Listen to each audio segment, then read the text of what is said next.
Baiklah, untuk memulai diskusi kita atau memulai pelajaran sekolah sahabat kita, ada baiknya kita mengundang Roh Kudus melalui doa. Kami minta kesediaan Kak Sevin untuk memimpin kita dalam doa. Mari kita berdoa. Bapa kami di surga, Bapa yang penuh kasih, terima kasih atas kesempatan yang Kau berikan bagi kami untuk diskusi sekolah sahabat Tuhan. Melalui kesaksian yang sudah kami dengar, biarlah kesaksian itu menjadi kekuatan bagi kami dan motivasi bagi kami untuk terus mengabarkan firman Tuhan. Bapak, kami juga mau berdoa untuk diskusi sekolah sahabat yang akan kami lakukan. Tolong Tuhan berkati juga pemimpin diskusi Sase dan Angel, biar apa yang mereka sampaikan semua turut dengan kehendak-Mu saja. Terima kasih Bapak, inilah doa kami, di dalam nama Yesus kami berdoa dan mengucap syukur. Amin. Baik, terima kasih. Kita akan memulai pelajaran sekolah sahabat kita pada hari ini. Pelajaran sekolah sahabat pada minggu ini berjudul Nabi yang Gelisah. Nah, siapa sih Nabi yang gelisah ini? Kita baca di ayat hafalan kita, ayat inti Yunus 4 ayat 11. Bagaimana tidak aku akan sayang kepada Niniwe, kota yang besar itu, yang berpenduduk lebih dari 120.000 orang, yang semuanya tak tahu membedakan tangan kanan dari tangan kiri, dengan ternaknya yang banyak. Nah, kita sudah tahu mungkin ya, sudah mempelajari pelajaran sekolah sahabat kita 1 minggu ini, bercerita tentang kisah Yunus. Nah, kisah Yunus ini disebutkan bahwa merupakan salah satu kisah yang paling menarik dari kisah-kisah yang dialami oleh nabi-nabi di Alkitab. Bentar.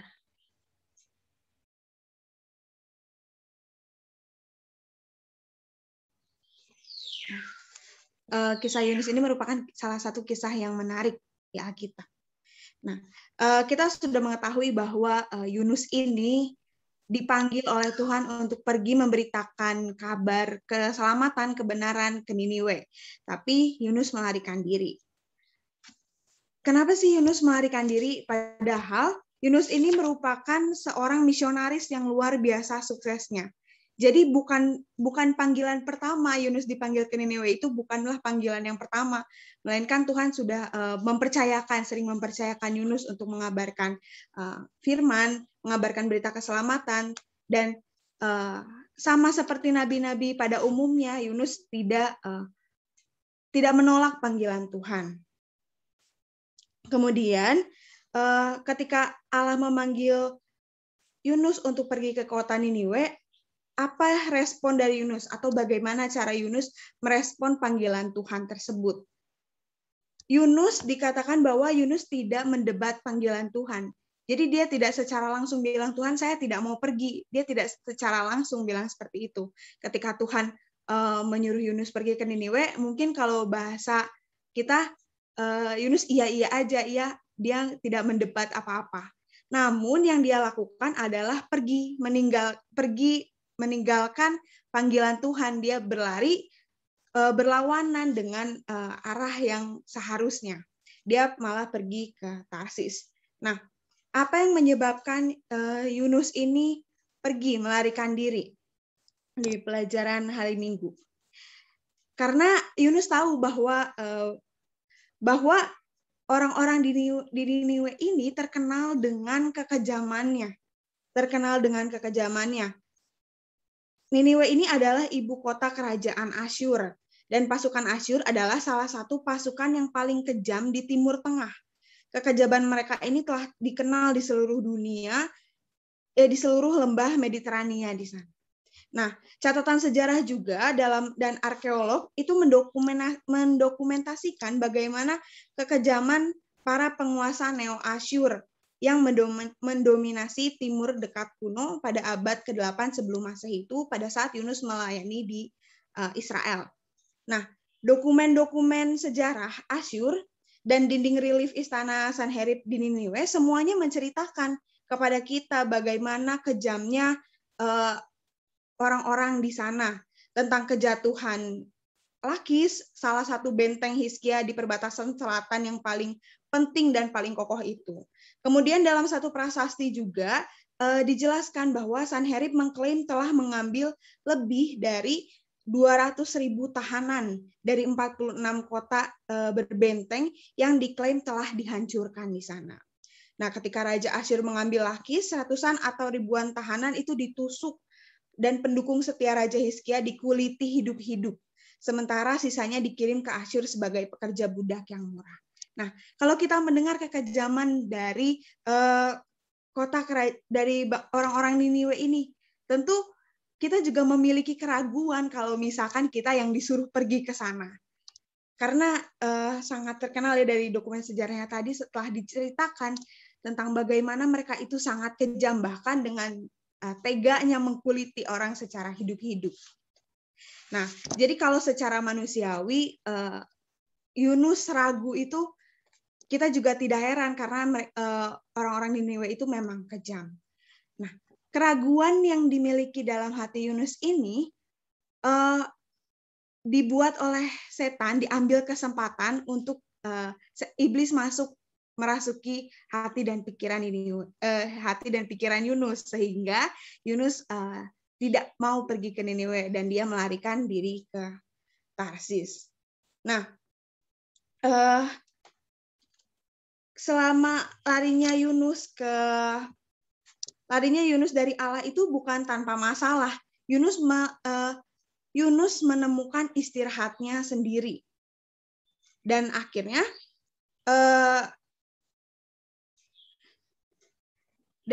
Tuhan membuat rencana. Tuhan tidak meninggalkan Yunus pada saat Yunus mengalami putus asa tersebut. Ketika Yunus mencari istirahatnya sendiri, Tuhan tidak meninggalkan Yunus, tapi Tuhan tetap bersama dengan Yunus karena Tuhan percaya bahwa Yunus bisa untuk mengabarkan kebenaran kepada orang-orang di kota Niniwe. Tuhan memberikan kesanggupan kepada Yunus. Namun hanya ketika Yunus mendapati dirinya dalam 3 hari istirahat di dalam perut ikan. Nah, ketika Yunus pergi kan Yunus tidur di dalam kapal. Yunus tidur di dalam kapal dan tiba-tiba Tuhan mengirimkan badai dalam kapal tersebut. Tuhan mengirimkan badai dalam kapal tersebut. Dalam perjalanan Yunus ke Tarsis, Yunus menumpang sebuah kapal untuk melarikan diri dari panggilan Tuhan. Tapi Alkitab berkata, tetapi Tuhan menurunkan angin ribut ke laut dan lalu terjadilah badai besar sehingga kapal itu hampir terpukul hancur.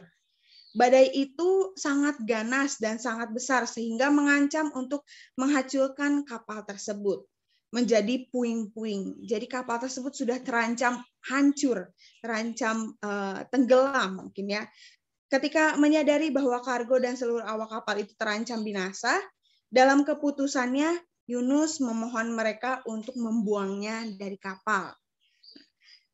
Akhirnya Yunus dibuang dari kapal ke laut, dan sementara dia tenggelam di bawah gelombang laut itu, ada seekor ikan besar yang datang menelan Yunus. Dalam Alkitab dikatakan, maka atas penentuan Tuhan datanglah seekor ikan besar yang menelan Yunus dan Yunus tinggal di dalam perut ikan itu 3 hari 3 malam lamanya. Nah, di dalam perut ikan apa yang Yunus lakukan?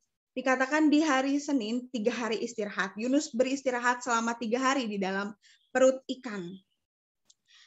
Istirahat Yunus dalam perut ikan selama 3 hari ini merupakan peristirahatan yang direncanakan oleh Tuhan. Dari dalam perut ikan, Yunus menaikkan doanya kepada Tuhan dengan fokus utama pada doanya Yunus ini adalah fokus pada bait suci.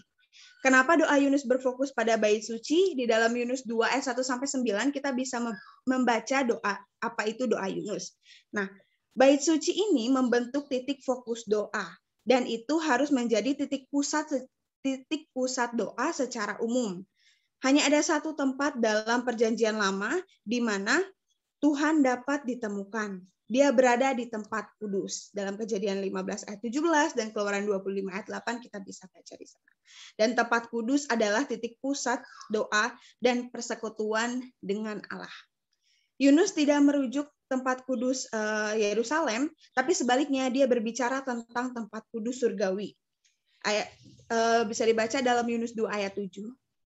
Dan disitulah harapannya ada. karena disitulah Allah dan keselamatan yang ditawarkan sesungguhnya berasal. Jadi dari peristirahatan yang dilakukan oleh Yunus selama 3 hari dalam perut itu, dia menemukan bahwa sebenarnya Tuhan itu tidak pergi meninggalkan dia. Dan harapannya pun mulai muncul. Akhirnya Yunus memahami kebenaran yang penting ini.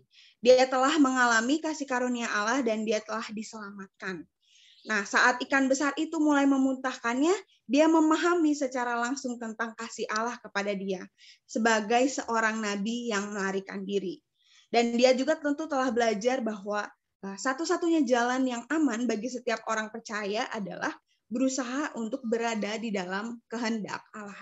Jadi ketika Yunus sudah mulai gelisah, Yunus pergi berpaling dari Allah. Di dalam perut ikan selama 3 hari dia beristirahat dan berdoa, dan dia melakukan pertobatan. Yunus bertobat dan akhirnya dia percaya bahwa kalau dia harus menjadi orang yang percaya dan berusaha untuk berada selalu dalam kehendak Allah. Nah, selanjutnya Yunus memutuskan untuk melakukan tugasnya dan menuruti perintah Allah. Yunus pergi menuju Niniwe dan tidak ada lagi keraguan di dalam keimanannya. Dia pergi ke Niniwe. Walaupun mungkin dia masih berpikir bahwa seluruh warga kota Niniwe pasti tidak menyukai dia sebagai nabi asing yang tiba-tiba memberitahu mereka tentang betapa jahatnya mereka. Tetapi satu yang Yunus andalkan, yang Yunus percaya adalah Tuhan akan menyertai dia. Salah satu pelajaran penting yang kita semua harus renungkan dari kisah Yunus ini adalah hanya ketika Yunus mendapati dirinya dalam 3 hari beristirahat. Jadi hanya 3 hari waktu yang Yunus perlukan dari 3 hari waktu istirahat yang Yunus perlukan secara paksa yang dibuat secara paksa direncanakan oleh Tuhan di perut ikan besar itu, akhirnya Yunus bisa menyadari betapa sangat tergantungnya dia pada Tuhan. Sebenarnya dia kalau misalkan tidak ada bantuan Tuhan, mungkin dia telah mati dimakan oleh ikan besar itu, tapi Tuhan memberikan keselamatan, Tuhan memberikan waktu kepada Yunus untuk beristirahat dan merenungkan perbuatannya sehingga Yunus bertobat. Dan kadang-kadang kadang-kadang itu juga terjadi dalam kehidupan kita. Kita harus dibawa ke tempat di mana kita tidak memiliki apapun. Kita tidak memiliki apapun yang dunia ini tawarkan kepada kita untuk bersandar. Sehingga ketika kita sudah tidak punya apa-apa di dalam dunia ini, kita baru sadar kalau ternyata kita sangat membutuhkan Tuhan. Nah, selanjutnya Yunus melakukan misinya oleh pertolongan Tuhan. Dia memberitakan kabar keselamatan kepada kota Niniwe. Yunus 3 ayat 1-3 mengatakan, datanglah firman Tuhan kepada Yunus untuk kedua kalinya. Demikian, bangunlah, pergilah ke Niniwe, kota yang besar itu, dan sampaikanlah kepadanya seruan yang kufirmankan kepadamu. Bersiaplah Yunus selalu pergi ke Niniwe sesuai dengan firman Allah. Niniwe adalah sebuah kota yang mengagumkan besarnya dan luasnya, sehingga 3 hari perjalanan harus ditempuh. Apa perkabaran yang Yunus sampaikan di kota Niniwe? Di dalam Yunus 3 ayat 4 dikatakan, mulailah Yunus masuk ke kota itu sehari perjalanan jauhnya, lalu ia berseru, 40 hari lagi Tuhan akan menunggang-balikan kota ini. Nah, Alkitab tidak memberikan rincian dari perkabaran Yunus ke Niniwe, tidak memberikan rinciannya, namun disebutkan bahwa khotbah yang disampaikan Yunus adalah khotbah yang singkat, khotbah yang sederhana, namun langsung kepada intinya. Dan perkabaran yang disampaikan oleh Yunus ini penuh dengan teologi yang benar mengenai pertobatan yang sejati. Sementara Yunus berkhotbah di sana, Roh Kudus pasti bekerja keras di hati orang-orang Niniwe. Bagaimana orang Niniwe merespon perkabaran yang disampaikan oleh Yunus ini? Orang Niniwe tidak mendapatkan manfaat dari semua kisah tentang tuntunan Allah yang penuh kasih yang orang Israel miliki. Namun, mereka masih menanggapi Tuhan dengan cara yang positif. Roh Kudus bekerja di hati orang Niniwe dan mereka percaya kepada Allah. Karena tuntunan Roh Kudus tadi, mereka jadi percaya kepada Allah. Mereka juga langsung mengumumkan puasa baik orang dewasa maupun anak-anak, dan semua mengenakan kain kabung sebagai tanda penyesalan mereka akan dosa. Kemudian, Raja kota Niniwe juga turun dari singgasananya, dan dia menanggalkan jubahnya dan mengenakan kain kabung lalu duduk di abu. Raja kota Niniwe juga mengeluarkan sebuah perintah yang bunyinya, manusia dan ternak lembu sapi dan kambing domba tidak boleh makan apa-apa, tidak boleh makan rumput dan tidak boleh minum air. Haruslah semuanya manusia dan ternak itu berselubung kain kabung dan berseru dengan keras kepada Allah, serta haruslah masing-masing berbalik dari tingkah lakunya yang jahat dan dari kekerasan yang dilakukannya. Siapa tahu mungkin Allah akan berbalik dan menyesal serta berpaling dari murkanya yang bernyala-nyala itu.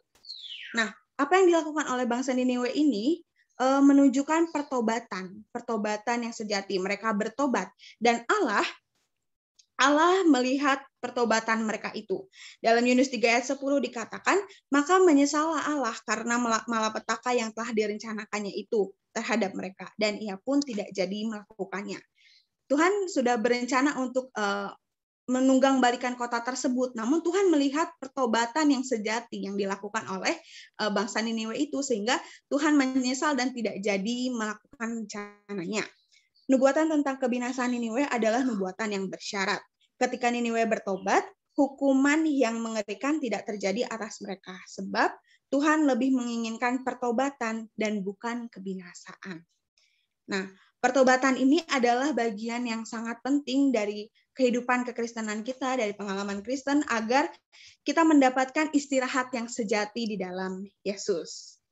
Dalam 1 Yohanes 1 ayat 9 dikatakan, jika kita mengaku dosa kita, maka ia adalah setia dan adil, sehingga ia akan mengampuni segala dosa kita dan menyucikan kita dari segala kejahatan. Nah, mungkin bisa kita diskusikan juga nanti bagaimana sih bentuk dari pertobatan yang sejati itu, dan bagaimana kita tahu kalau misalkan kita telah melakukan pertobatan yang sejati. Di hari Selasa misi selesai. Nah, apakah kegelisahan Yunus juga telah berakhir? Mungkin selama yang kita tahu cerita tentang Yunus berakhir ketika bangsa Niniwe itu telah bertobat semuanya. Namun ada yang keanehan yang terjadi dalam hati Yunus. Yunus ini merupakan nabi Tuhan. Dia telah mengalami kasih karunia Tuhan untuk dirinya secara pribadi. Tapi dia berpikir bahwa kasih Tuhan adalah sesuatu yang begitu eksklusif. Jadi tidak bisa semua orang menerima kasih Tuhan. Hanya beberapa saja yang boleh memiliki kesempatan untuk beristirahat di dalam Tuhan. Nah, bagaimana Yunus bisa berpikiran tersebut dan bagaimana Yunus menginsyafkan bahwa sebenarnya Tuhan itu mengasihi semua orang, akan dijelaskan lebih lanjut oleh partner saya, CMG Angel. Baiklah, kita sudah sampai ke pembahasan hari Rabu yang dimana memiliki judul Misionaris yang Marah dan Gelisah. Nah, apa sih yang dimaksud misionaris yang marah dan gelisah? Tadi sudah disinggung sedikit oleh Kak Sasya bahwa bahwa Yunus merasakan atau Yunus berpikir bahwa kasih Tuhan adalah suatu hal yang begitu eksklusif sehingga hanya beberapa orang saja yang memiliki kesempatan untuk beristirahat di dalamnya. Nah, lalu bagaimana respon Yunus ketika ia melihat Niniwe akhirnya tidak jadi ditunggang balikan? Kita dapat melihat dalam Yunus 4 ayat 1-5 ada 3 respon yang Yunus berikan. Di mana Yunus terkejut karena Niniwe akhirnya membangun kerohanian mereka sehingga Tuhan membatalkan rencana untuk menunggang balikan Niniwe. Yang kedua, Yunus sangat kesal dan ia akhirnya menjadi marah karena Niniwe tidak binasa. Ekspresi kekesalannya itu dapat dilihat dari perkataannya bahwa ia mengatakan, lebih baik aku mati daripada hidup. Nah, yang ketiga adalah khotbah Yunus itu adalah sebuah kesuksesan besar, namun Yunus tidak menyadarinya. Ia melihat itu sebagai kegagalan. Ketika Yunus mengetahui rencana Allah menyelamatkan kota itu, walaupun kota itu jahat, tetapi ia telah dituntun untuk bertobat dan memakaikan kabung dan abu, maka seharusnya dialah yang pertama-tama bersuka oleh sebab rahmat Allah yang ajaib. Tetapi sebaliknya, ia membiarkan pikirannya membayangkan kemungkinan bahwa ia akan dianggap sebagai seorang nabi palsu, merasa cemburu demi nama baiknya. Ia kehilangan pandangan terhadap nilai yang lebih besar dari jiwa-jiwa yang berada di dalam kota jahat itu. Kita dapat lihat bahwa di sini Yunus memusatkan dirinya sebagai buah pikirannya. Oleh karena itu, mengapa dia merasa marah, terkejut, dan gelisah? Lalu apa yang Tuhan lakukan? Bagaimana cara Tuhan untuk merespon kekesalan hati Yunus ini? Kita dapat lihat dalam Yunus 4 ayat 6-11 bahwa Allah meluangkan waktunya untuk berbicara dan bernalar dengan nabinya yang kita bisa melihat dia seperti kekanak-kanakan karena dia merajuk, dia marah. Yang kedua, kita bisa lihat bahwa kesabaran Allah dengan nabinya sangat-sangat besar. Yunus telah pergi dari Allah, dia mau lari, dia ke Tarsis, tapi Tuhan ajak dia kembali. Waktu dia marah lagi, kenapa nggak jadi ditunggang balikan? Tuhan juga mau bermusyawarah dengan Yunus, diajak lagi Yunus untuk mengerti betapa besar kasihnya itu. Bahkan Tuhan menggunakan ilustrasi pohon jarak yang semua kita sudah tahu bahwa Tuhan ingin mengajarkan Yunus tentang kasih Allah yang tidak terbatas. Bagaimana aku tidak sayang kepada Niniwe, kota besar itu yang berpenduduk lebih dari 120.000 orang, yang semuanya tak tahu membedakan tangan kanan dan tangan kiri dengan ternaknya yang banyak. Yunus 4 ayat 11. Yunus ini sangat membutuhkan Injil yang sama seperti orang Niniwe. Maka Allah mengajarnya dan mengajarkannya dan tidak membiarkan dia pergi dan menahan dia hingga ia mengetahui kuasa Tuhan. Marilah kita belajar untuk memiliki jenis belas kasihan dan kesabaran untuk orang lain seperti yang Allah miliki. Setidaknya kita dapat belajar untuk mencerminkan belas kasihan dan kesabaran itu sendiri. Kita dapat tahu Yohanes 3 ayat 16, karena begitu besar kasih Allah akan dunia ini, sehingga ia mengaruniakan anaknya yang tunggal kepada kita. Selanjutnya, jalan dua arah. Dalam kehidupan kita ada jalan dua arah yang selalu kita lalui. Yang pertama adalah jalan menuju atau mendekatkan diri kepada Tuhan dan jalan yang membuat kita menjauh dari Tuhan. Selama kehidupan kita ini akan selalu ada dua jalan itu. Jadi jalan manakah yang kita pilih? Niniwe adalah kota yang jahat dan berbahaya. Namun dalam kisah Yunus, orang-orang yang Niniwe yang jahat itu tidak menjadi masalah karena mereka pada akhirnya bertobat. Namun masalahnya terdapat di dalam Yunus, karena ia adalah seorang misionaris yang diutus ke Niniwe. Namun kita melihat bahwa ia sendiri pun membutuhkan Injil keselamatan itu sendiri kepada dirinya. Surat yang memberikan dasar pemikiran yang kita perlukan saat ini menghubungkan kita dengan kisah Yunus terdapat dalam Yudas 21. Kita bisa lihat dia berkata, peliharalah dirimu demikian dalam kasih Allah sambil menantikan rahmat Tuhan kita, Yesus Kristus, untuk hidup yang kekal. Apa pesan yang hendak disampaikan oleh Yudas? Ada 3 pesan. Kita bisa melihat bahwa yang pertama, mengalami kasih dan kasih karunia Allah secara pribadi bukanlah peristiwa satu kali.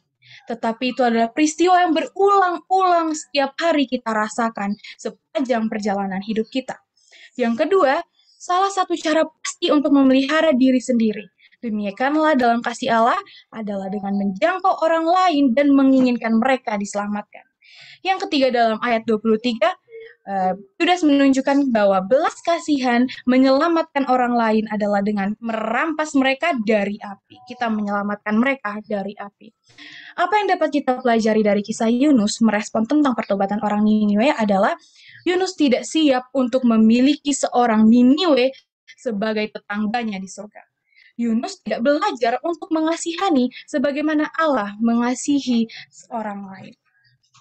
Apa yang Allah ingin bagikan bagi Yunus dan juga bagi kita semua adalah Allah memanggil Yunus untuk pergi ke Niniwe karena Allah mengasihi orang Niniwe dan menginginkan mereka di dalam kerajaannya.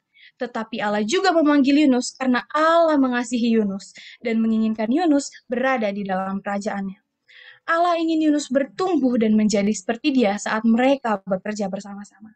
Dan Allah ingin menunjukkan dan menemukan istirahat yang sejati yang datang hanya dengan berada dalam hubungannya yang menyelamatkan dengannya dan dengan melakukan kehendak Allah yang menjangkau orang lain dan mengerahkan mereka kepada iman dan harapan yang kita miliki. Kurang lebih itulah pelajaran sekolah sahabat kita yang akan kita diskusikan pada waktu berikutnya. Selanjutnya mungkin ada beberapa pertanyaan yang perlu didiskusikan. Tadi pertanyaan dari Kak Sasya, silakan. Ya, pertanyaannya tadi kita telah membahas tentang pertobatan yang dilakukan oleh Yunus dan juga oleh orang-orang di Niniwe. Nah, sebenarnya apa sih bentuk pertobatan yang sejati itu dan bagaimana kita bisa mengetahui bahwa kita itu sebenarnya telah melakukan pertobatan yang sejati gitu, supaya kita bisa mendapatkan peristirahatan yang benar dalam Yesus. Itu pertanyaan yang pertama. Selanjutnya. Pertanyaan selanjutnya adalah Yunus adalah nabi Tuhan yang dimana pasti memiliki hubungan dekat dengan Tuhan.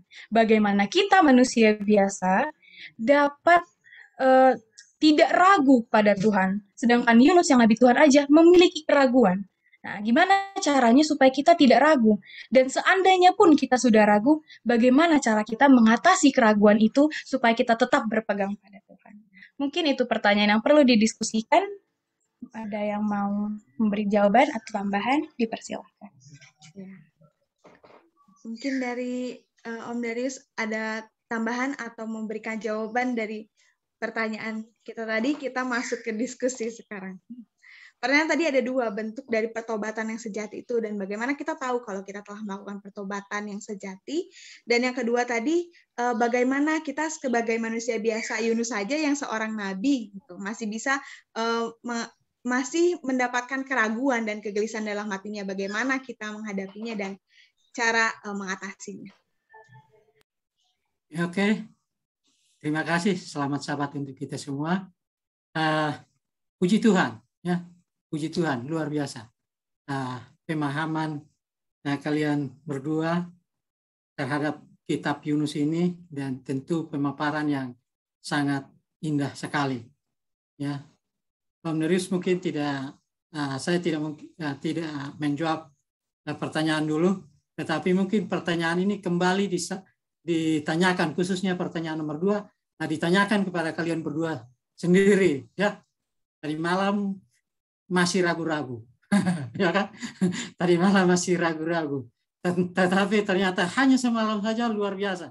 Nah, puji Tuhan, ini sebuah pemaparan dan pemahaman yang baik dan benar tentang kitab Nabi Yunus ini kalian sampaikan. Maka sudah tentu jawaban tentang keraguan-raguan itu ada pada jawabannya ada pada pengalaman kalian berdua yang mungkin bisa disampaikan. Mungkin itu aja dulu. Terima kasih.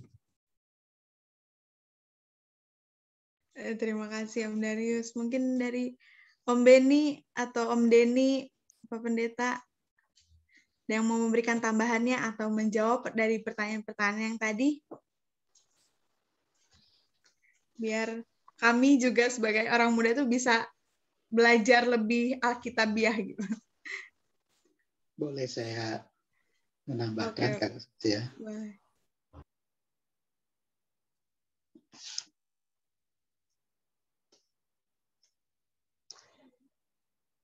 Boleh saya tambahkan, Kakak Sasya? Iya, boleh gitu. Terima kasih. Jadi ini mungkin sehubungan dengan pertanyaan tentang bagaimana pertobatan sejati itu ya. Saya melihat di pelajaran hari Senin ya, 3 hari istirahat.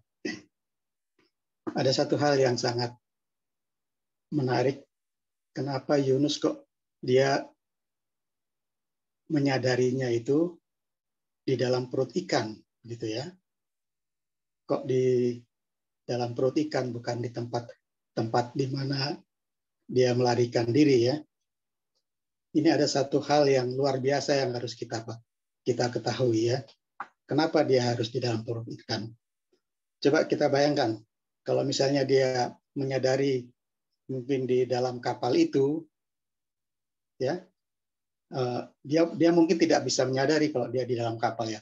Tapi ketika dia sudah tidak bisa kemana-mana, bayangkan kalau sudah di dalam perut ikan, dia mau kemana lagi? Mau lari kemana lagi? Sudah tidak bisa kan? Sudah tidak bisa. Nah, disitulah sebenarnya Tuhan mempunyai satu rencana kepada Yunus supaya dia tidak bisa lari kemana-mana lagi, dan disitulah Tuhan menginginkan Yunus untuk menyadari apa yang dilakukannya. Ya, kita tahu di dalam perut ikan 3 hari 3 malam, bagaimana rasanya ya, dalam perut ikan ya, sudah gelap, pokoknya sudah putus asa lah kita bilang si Yunus ini, sudah putus asa. Nah, dari situ dia menyadari semua yang dia lakukan, bahwa apa yang dia lakukan ini salah ya. Karena dia mau kemana lagi sudah tidak bisa. Dia mau lari kemana kalau sudah dia perut ikan. Makanya disitulah Tuhan luar biasa ya, menempatkan Yunus di perut ikan itu supaya dia tidak bisa lari kemana-mana lagi. Sehingga Tuhan menginginkan bahwa ketika dia sudah dalam keadaan terpepet, mau nggak dia sadar gitu. Mau nggak dia bergantung kepada Tuhan, dan mau nggak dia kembali mendengar panggilan Tuhan. Nah, itulah yang menjadi menjadi pelajaran kita di Sabat ini ya. Ya, ketika kita sudah melakukan hal-hal yang salah kepada Tuhan dan kita melarikan diri dari Tuhan sampai ke ujung dunia manapun, ya, ke ujung dunia manapun. Namun Tuhan masih Tuhan seperti tadi yang di pelajaran sekolah Sabat tadi, Tuhan masih menyertai kita. Ya, Tuhan masih menyertai kita, dan Tuhan masih menginginkan kita untuk kita kembali merenungkan dan berserah kepada Tuhan. Itulah makna dari dari istirahat ya. Dari istirahat tadi, ini berhubungan dengan istirahat juga.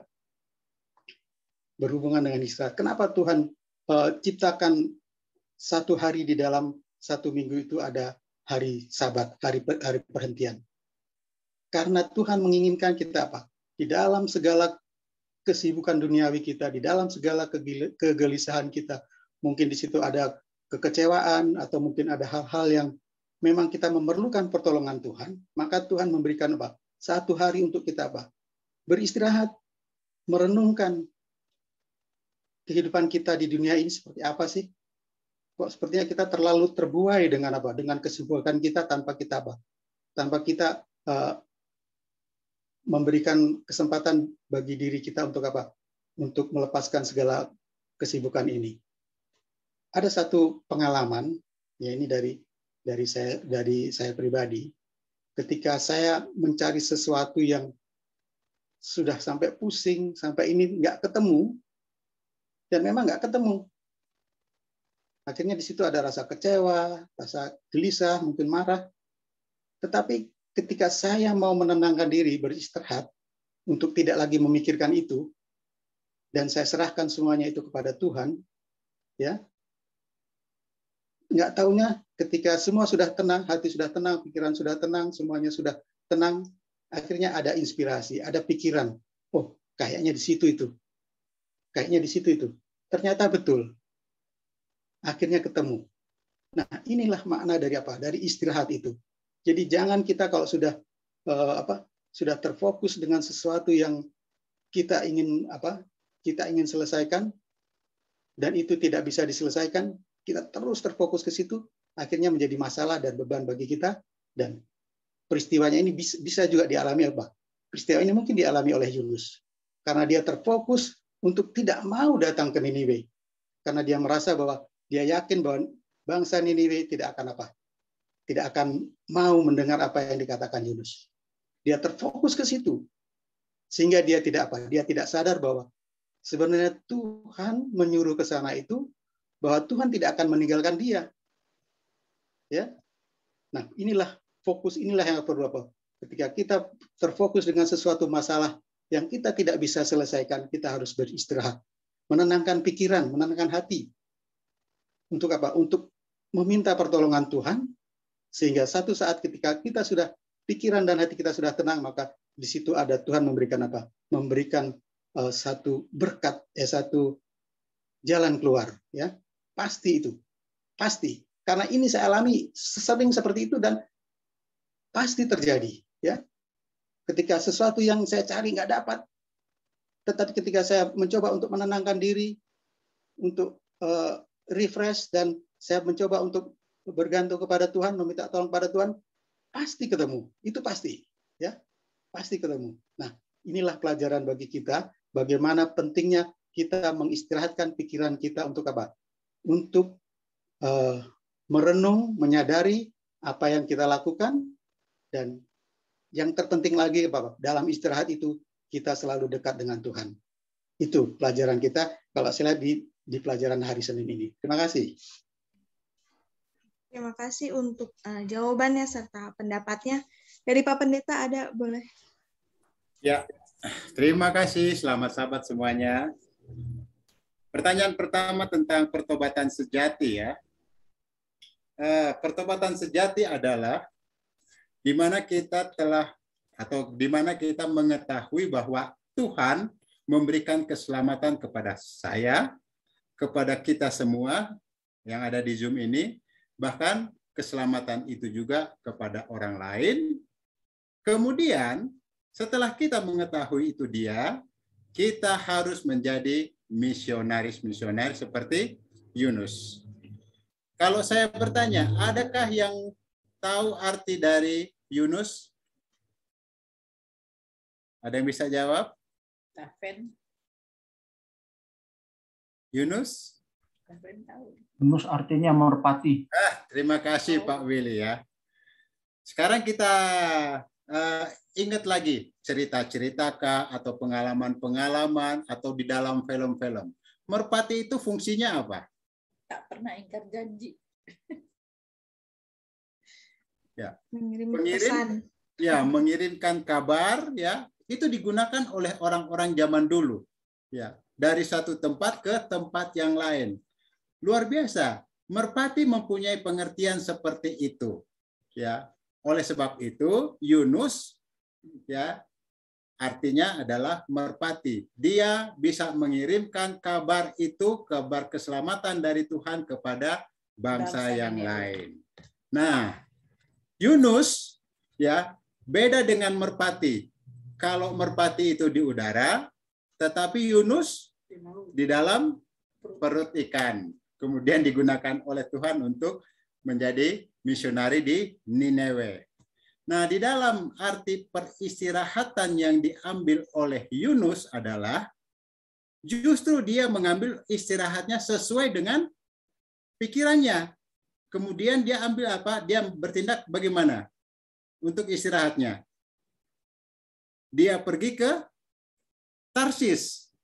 Tarsis ini adalah tempat di mana sesuai dengan para ilmuwan itu mengatakan bahwa Tarsis ini adalah satu tempat yang paling ujung di dunia ini.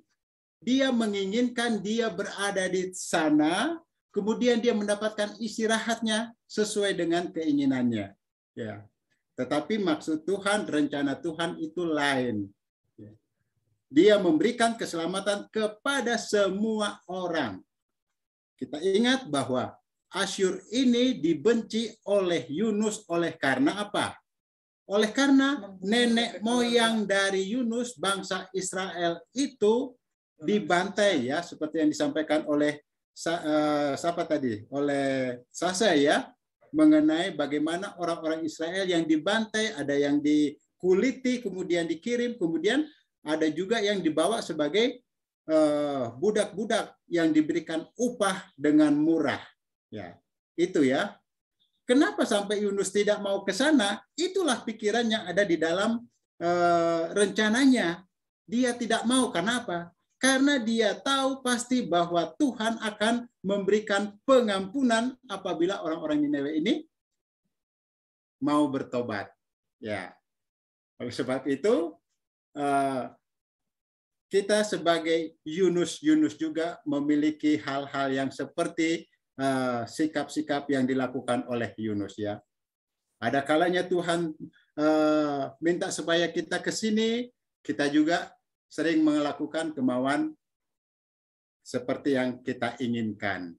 Jadi biarlah pertobatan sejati itu kita harus mengerti dengan sungguh-sungguh bahwa saya sudah selamat. Kita semua sudah selamat. Bahkan keselamatan itu juga ada di orang-orang yang kita tidak pikirkan bahwa ini agama ini tidak akan selamat ini. Orang ini tidak akan selamat. Semuanya sudah dikasih keselamatan oleh Tuhan. Tinggal kita sekarang bagaimana caranya untuk memelihara keselamatan itu. Mungkin ini ya. Terima kasih. Terima kasih Pak Pendeta untuk jawaban dan tambahannya. Apakah masih ada lagi yang mau memberikan tambahan? Tahu jawabannya.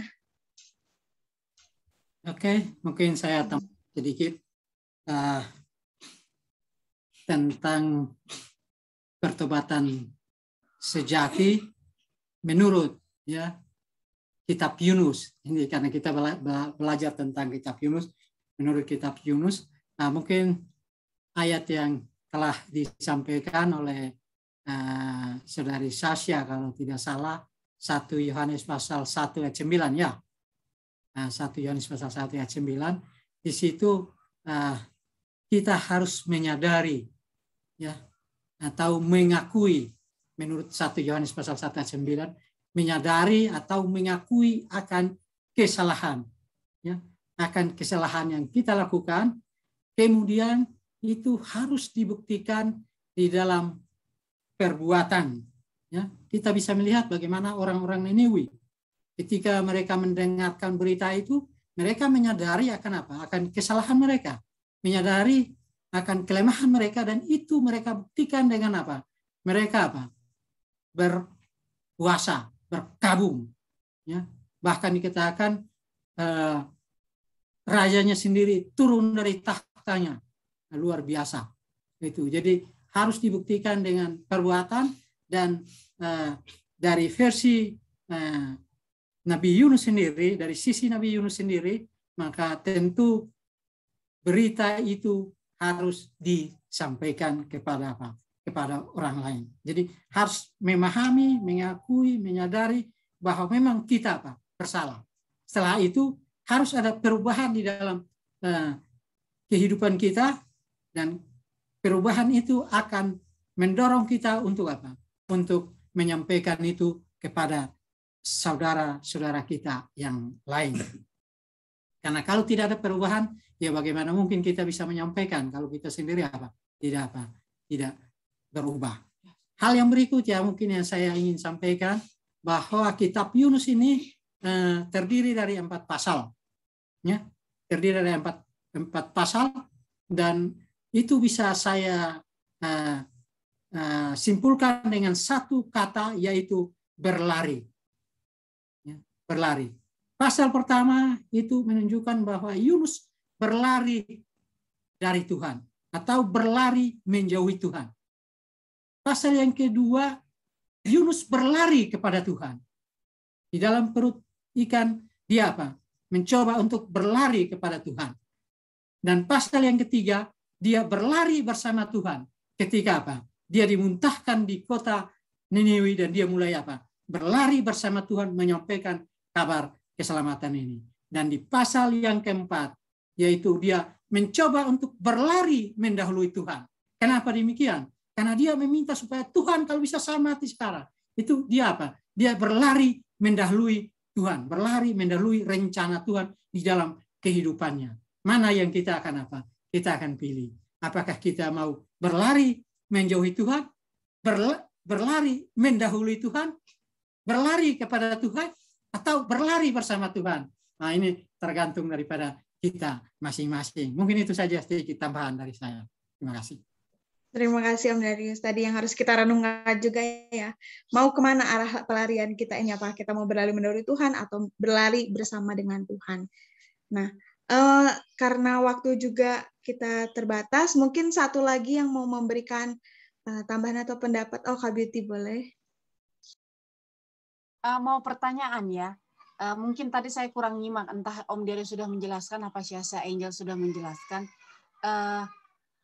Kan setelah, ini pertanyaan, setelah Yunus pergi mengabarkan Injil ke kota Niniwe, dan ternyata mereka bertobat, dan yang tadi kata Om Darius, setelah Yunus, dia pengen beristirahat, tapi istirahat dari cara pribadinya sendiri, begitu. Kenapa Yunus marah dengan pertobatan Niniwe itu? Itu pertanyaan saya. Mungkin tadi sudah jelaskan, apa saya tidak nyimak, saya tidak tahu, itu pertanyaan saya. Silahkan. Terima kasih. Ya, tadi telah dijelaskan juga di pelajaran hari Rabu, Kamis yang telah dibahas oleh Angel, bahwa Yunus itu marah karena Yunus itu merasa bahwa kasih Tuhan itu eksklusif, jadi nggak semua orang bisa menerima kasih Tuhan. Jadi mungkin dia melihat dengan khotbahnya yang sederhana, kok itu bisa membuat pertobatan bagi bangsa Niniwe, dan semudah itu Tuhan tidak jadi menghancurkan bangsa itu. Terus tadi Yunus juga takut dianggap sebagai nabi palsu yang menyebarkan, mungkin kalau sekarang bahasa sekarangnya berita hoax gitu, karena kan Tuhan bilang akan menunggang balikannya. Tapi kan Tuhan melihat pertobatan yang telah dilakukan oleh bangsa Niniwe, dan akhirnya mereka bertobat dan Tuhan menggagalkan rencananya. Jadi kehancuran untuk kota Niniwe itu tidak jadi gitu. Seperti itu. Mungkin dari Angel ada tambahan? Sudah sangat lengkap jawabannya. Oke, mungkin saya tambahkan sedikit. Ya, nah, dari kitab Yunus ini kita bisa membaca bahwa pada saat itu, ya, pada saat itu Yunus belum memahami dengan benar tentang kasih karunia Allah itu. Kasih karunia Allah itu sangat menjangkau semua orang. Ya, betapapun besar dosa seseorang, ketika dia datang kepada Tuhan, maka kasih karunia Allah itu menjangkau apa? Sanggup untuk menjangkau orang itu. Dia harus apa? Yang terpenting dia harus apa? Mengakui, kemudian dia datang kepada Tuhan. Kalau hidup tetap dalam dosanya, maka sudah pasti kasih karunia Allah tidak akan apa? Tidak akan bisa berbuat apa-apa. Tetapi kalau ketika dia bertobat, maka kasih karunia Allah sanggup untuk menjangkau apa? Menjangkau setiap orang. Nah, inilah kita melihat bahwa Yunus apa? Yunus belum memahami dengan benar tentang kasih karunia Allah itu, menyebabkan dia apa? Dia mungkin egonya yang tinggi, ya mungkin dia nanti dianggap sebagai nabi palsu karena tidak apa? Tidak jadi kota Niniwe ditunggangbalikan dan sebagainya. Tetapi yang pasti adalah karena dia belum memahami dengan benar tentang jangkauan kasih karunia Allah itu sendiri. Terima kasih. Terima kasih. Itu jawaban sangat lengkap diberikan oleh Om Darius. Baik, karena waktu kita juga telah habis, telah selesai, selanjutnya di sini kami akan mengambil beberapa poin yang bisa dijadikan kesimpulan dan sebagai motivasi untuk kehidupan kita. Dari Angel. Baiklah, beberapa kesimpulan dapat kita ambil bahwa di sini Tuhan memerintahkan kita seluruh umatnya untuk pergi mengabarkan Injilnya. Kita bisa dapat lihat dalam Matius 28 ayat 19. Namun walaupun Tuhan memberikan kita kepercayaan untuk memikul tanggung jawab yang besar itu, Dia tidak akan pernah meninggalkan kita sendiri. Dia akan selalu menopang kita, dia akan selalu pegang tangan kita. Contohnya, contoh hidupnya, contoh nyatanya kita bisa melihat Yunus. Nah, selanjutnya juga ribuan orang dapat kita capai dengan cara yang paling sederhana dan bersahaja. Tidak harus kata-kata yang luar biasa atau ajakan yang spektakuler terhadap orang lain.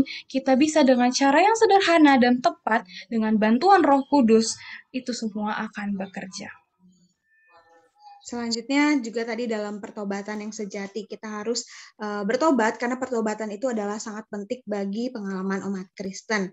Pertobatan yang benar adalah tadi dalam 1 Yohanes 1 ayat 9, jika kita mengaku dosa kita, maka Ia adalah setia dan adil, sehingga Ia akan mengampuni segala dosa kita dan menyucikan kita dari segala kejahatan. Selain itu kita juga harus meyakini bahwa Tuhan itu memberikan keselamatan bukan hanya kepada kita, tapi kepada semua orang.